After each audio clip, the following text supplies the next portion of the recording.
Medyo masama nga ang aking pakiramdam dahil ako ay may period ngayon. O 'di ba, kahit masama ang pakiramdam ng mare niyo talagang kailangan mag-video-video for the content.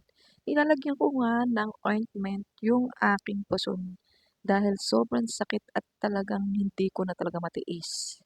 Bale yung pinapahid ko nga pala diyan ay yung Synergia Express Rub na talaga namang smooth at hindi masyadong maamoy at hindi masakit sa ilong. Nakailang pahid na nga ako diyan dahil talagang gusto kong mawala yung sakit ng puson ko. Bakit kaya sa pagdating ng ating period ay lahat na lang ng santo, kulang na lang tawagin natin.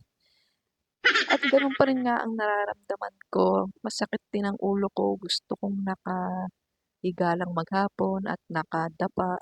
Pero kahit anong gawin ko, masakit talaga yung puson ko. Kaway-kaway sa ating mga babae na may ganitong nararamdaman. Bakit kasi tayo pang mababae ang nahihirapan ng ganito? Diyos ko. At tumayo na nga ako diyan dahil hindi ko na talaga maatim ang pagkasakit ng puson ko. Nagpainit ako ng maligamgam na tubig para higupin ko at medyo may masmasa naman ang aking puson. Dahil kahit anong gawin ko talagang hindi talaga siya mawala-wala. Grabe, bakit ganito? Puwede bang hindi na lang?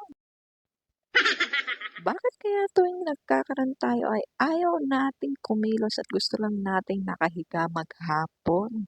Yung tipong talagang ayaw mong tumayo, ni umihi, ni ano, ganyan. Ako lang ba nakakaramdam nito, guys? O kayong mga lalaki napakasuwerte niyo dahil hindi kayo nakakaramdam ng ganito kaya 'wag niyo kaming minamaliit. Uy, sana naman sa paghigop ko ng maligamgam ay maging okey na ang lahat. Yun lang guys, thanks for watching.